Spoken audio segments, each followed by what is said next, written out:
I do want to just circle back to one thing in there. Go ahead, all right. And Kent brought it up last night on Afterburn. I thought it was a really, really savvy point, and just hearing Noodles echo it a bit there. Like, I think it's a really important takeaway, and it's the culture versus leaders thing.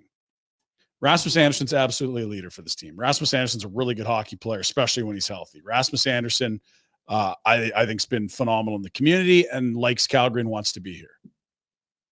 The hard decision for Craig Conroy is to trust that the culture that's been built can survive the loss of Rasmus Andersson. The easy, soft, bad decision for the team is to lock into a contract you know is not going to be good, because he'll have his numbers where he's like, if we go above this, we can't do this. Well, but it's Rasmus. I'm not. Let me finish. Yep. And so if your culture you believe in so much, it can sustain the loss of a leader. If it can't, that culture doesn't transfer forward. It's just guys getting deeper into the 30s, less and less effective. You're getting aging leaders rather than a culture. That's a huge, huge, huge difference. Culture has to be passed down to the younger players or it's not real. If you can't sustain trading Rasmus, it wasn't really culture. It was just great leaders. Well, I think that's what we talked about yesterday and the day before. And it's kind of you get romantic about it. It's, oh, geez, here we go again. But that's what this, you hope, has been like. Is that culture, games that matter. Here's how you prepare for games with your life, with your back, that sort of thing. Where, yeah, if a player leaves, the one name that popped into my head, just because I remember seeing it is like a lifetime ago. Max Talbot was with the Pittsburgh Penguins. Big part of that team. Everybody loved Max Talbot, heart and soul, that whole thing. Left as a free agent, went to Philadelphia. It's like, geez, it's going to be tough without him in the room. And you know what? They're just fine. Somebody else steps up, but it was superstars. They survived it. No, but listen, it goes the other way too. When you do lose a guy, there are examples of teams.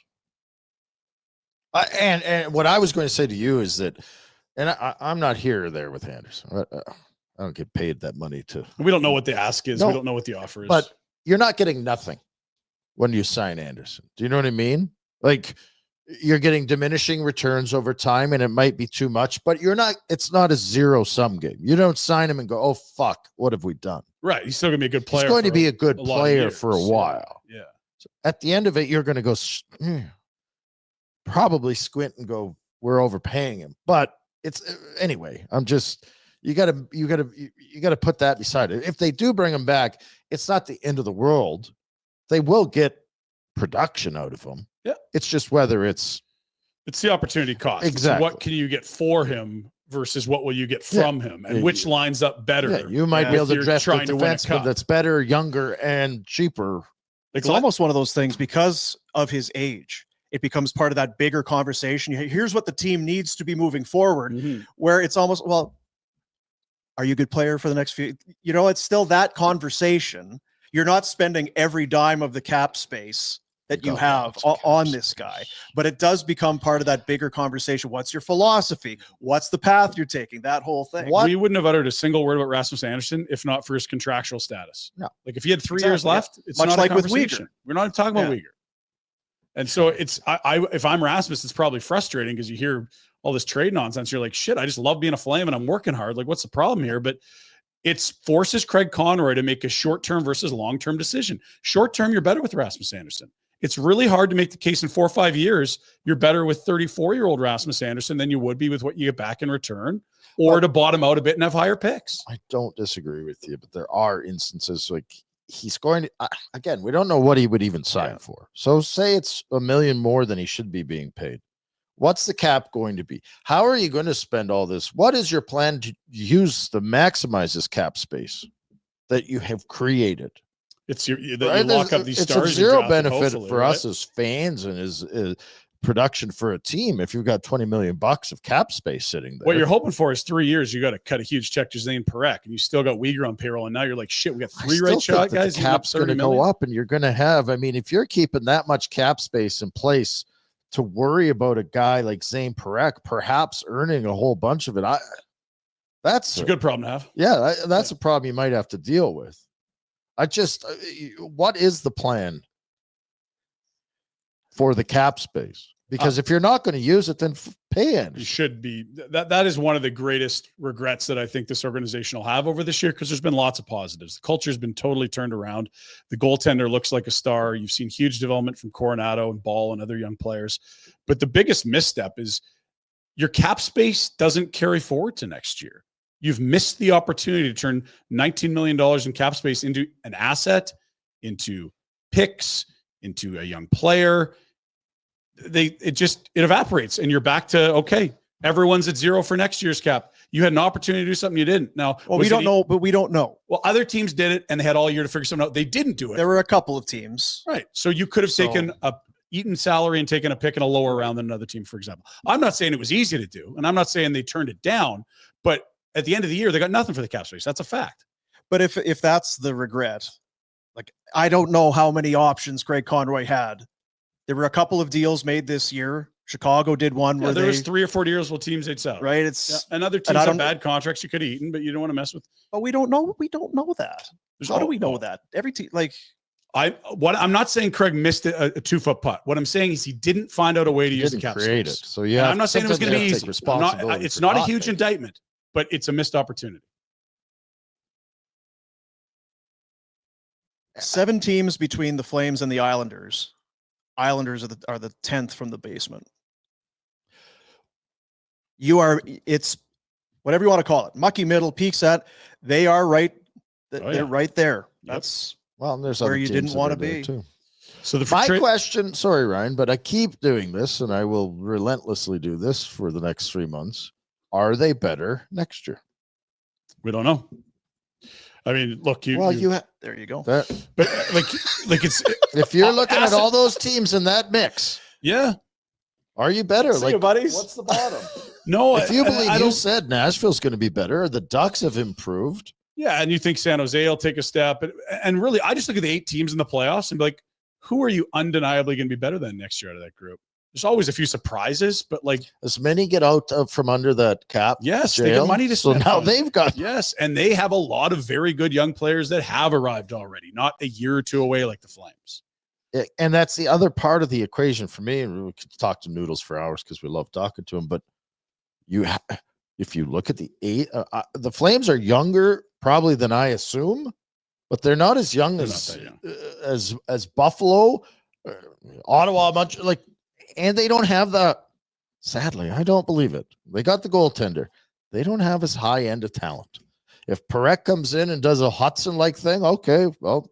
Got to see it first, though. I'll eat my words, but it hasn't played out that way yet, right? If you go over those bottom teams, you're like, okay, I don't think Chicago's going to go from where they are to a playoff spot. I don't think San Jose is, but more importantly, what you just said, who are you kicking out? Yep. Who are you dead set that you're going to knock out of a playoff spot next year? If you tell me how Dustin Wolf's season is next year, I'll tell you whether they're in or out. Like, he's going to have to be a star level net miner. We saw it this year. Even if he's awesome, which he was this year, it doesn't mean you're making it. No, maybe. Against who? Winnipeg's not going to fall out of the playoffs, are they next year? They might be the only team in the West with a better goalie. Colorado? Nope. Dallas? Nope. St. Louis looks like they've turned a corner. I would say in St. Louis only because they're in 8th. And they had to have a 12-game winning streak to get in. I look at them with Jim Montgomery. They look like a playoff totally. Team. So Wild missed Kaprizov for 3 months, half of the season. Yeah. Who's the Oilers not making it? No, they're going to make it. LA looks good. LA looks solid. Vegas, I mean, you'd love it. You have Vegas first rounder, but you're going to need a couple of discs in people's spines to pop for that to happen. Like, it's a far way out and anything can happen. And we're happy with the team. And I think they were great to watch and they worked their asses off and they do have a good culture. Doesn't mean anything if it's a really tough summer for Craig for that, right? Because I think the easiest thing to do is to just sit tight. But the most likely outcome from that is you're going to have another painful 9th where you don't get a high-end pick nor the playoffs. Get your hat on. Behind you there. It's not. I have no. It's not really. Is it Rhett's hand? Would you, if you're Craig, do you want this summer or 2 summers ago when you knew it was clear? I have to move these guys. It was harder. It's hard. Yeah. It's a lot of stress. You're new, but now you have to interpret what you have and prove it out. This is where you have to be the sociopath that Noodles references. Right? Like, you have to make a tough decision. That year or 2 years ago, it was real clear what had to happen. Hey, you have to move all these guys. Yeah. You're going to be on the phone a lot.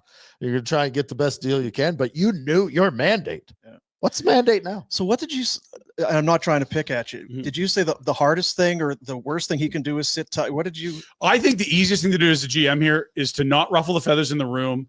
Also not go blow your wad in free agency because those contracts usually age poorly. But that's what leads you into what we talked about at the beginning. Like, you can't have another 9-10 in the West finish. So what would you? So you've got to pick a path. See, I don't know how you're going to. So what you probably do if you're really risk averse and you're afraid of a big swing is you bring Rasmus back without a deal and you do what you did last year. And by the time you're at the deadline, you hope you have clarity. And if you're not in, you trade him. And if you are, you sign him. But I think you should be more bold than that. What if the deals aren't there? The deals are always there. It's just, you might take a little less than you need to. Like, no, I think I think it's this. I know what you're saying. Like, you could go sign Brock Besser and say we're missing scoring. We'll get in with Besser. You can always make a deal. It's whether it's worth it or not. It's the same as Anderson. If Anderson wants $7 million, you give it to him. Yeah, and if he's 7, it's probably fine. You know what I mean? 9, like, it's a tough decision. You can always make a deal, but there becomes a point where it's cost prohibitive. And that happened to Besser in Vancouver. They wanted a first. They didn't get the first offer, so they're like, we're not going to move him at all. I'd still take a second over nothing. He's gone now. He's not coming back. You might not like what you got, but you got something rather than nothing. And there's a lot of good players drafted in the second round. It's not easy, but you'd rather take that lottery ticket than nothing. But you would kind of said if and I'm not trying to back into a corner because I have no idea myself. By all means. So that has to happen this summer. Like, if he's back, that's kind of a failure. Not a failure. It's just, I feel like you've not you're walking yourself into the spot where you might find a soft market or he might get hurt. And if we go back to the trade deadline, they were 4 points from a top 10 pick. I have a really tough time imagining this team not having their own pick in the top 10 if Rasmus is gone, because of the amount of Hanley and Miramanov and Bean you'd have to have without Rasmus Andersson. Even Rasmus playing through a significant lower body injury was a huge upgrade on, 20 plus minutes of Miramanov or something you'd have to do. And so you had a chance to be bold there, but you didn't. You were probably worried about the message you would send to the room. If you're worried about the message you send to the room this summer, you might be hurting yourself. How much does Perek play into it? For next year? Yeah. Fair amount. But I don't know how you're going to get a good read on him until camp. To be honest. Well, but that's part of what I'm just thinking out loud. Mm-hmm. You may have to keep Anderson because of Perek. Not in right? Like, why? I mean, if they're bad, they just got to play someone with them. You can't just throw the but they're both righties. Rasmus doesn't play the left. I don't really like. I would be Uyghur of a guy. Uyghur, whatever. Over. It's. I'm just saying that you have to have a depth chart and slotting, Dean. Some slotting. You got to have some slotting. Yeah. Right? Like, you can say I'm wrong, but that will be considered. Who's playing with who? I view it similarly in the sense that you have to have a plan for Perek. He's too good to go back to the O, but that doesn't mean he's going to be real good right away in the NHL. Right. Like, I think there's going to be a lot of defensive gaffes along with the offensive brilliance, but who's on his left side? And is that someone that you can trust to play what kind of minutes? And they've given Ball to Anderson. It's like, well, is Ball Perek going to work? And I just sort of look at long-term. Uyghur's locked in. You love Pahal on the third pair right side. Perek, is he ready for top 4 yet or not? I would trade that Uyghur right away. Oh, jeez. That's exactly what I wouldn't do. Yeah. I'm joking. I know. Yeah. But you know what's great about it, though, is because where they are right now and what both sides have a real argument that they can bring to the table. Yeah. You're not good enough. You missed again. Mm-hmm. You can't score. You're relying on goaltending. 20 schmil. You got it. You can't do it. Mm-hmm. Could we win 5 more games if we had more scoring and maybe one better defenseman? Hell yeah. 8 wins? Hell yeah. That puts you right in the thing. Home ice.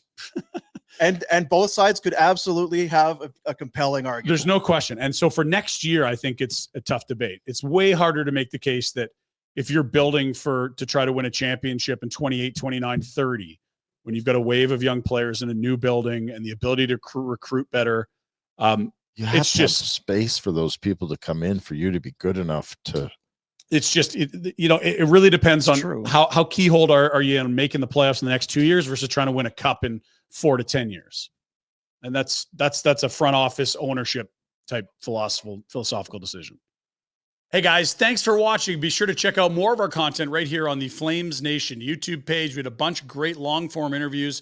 You can check out some videos we've done as well outside of the studio. And of course, if you want more writing or merchandise stuff, flamesnation.ca or nationgear.ca. Appreciate you watching.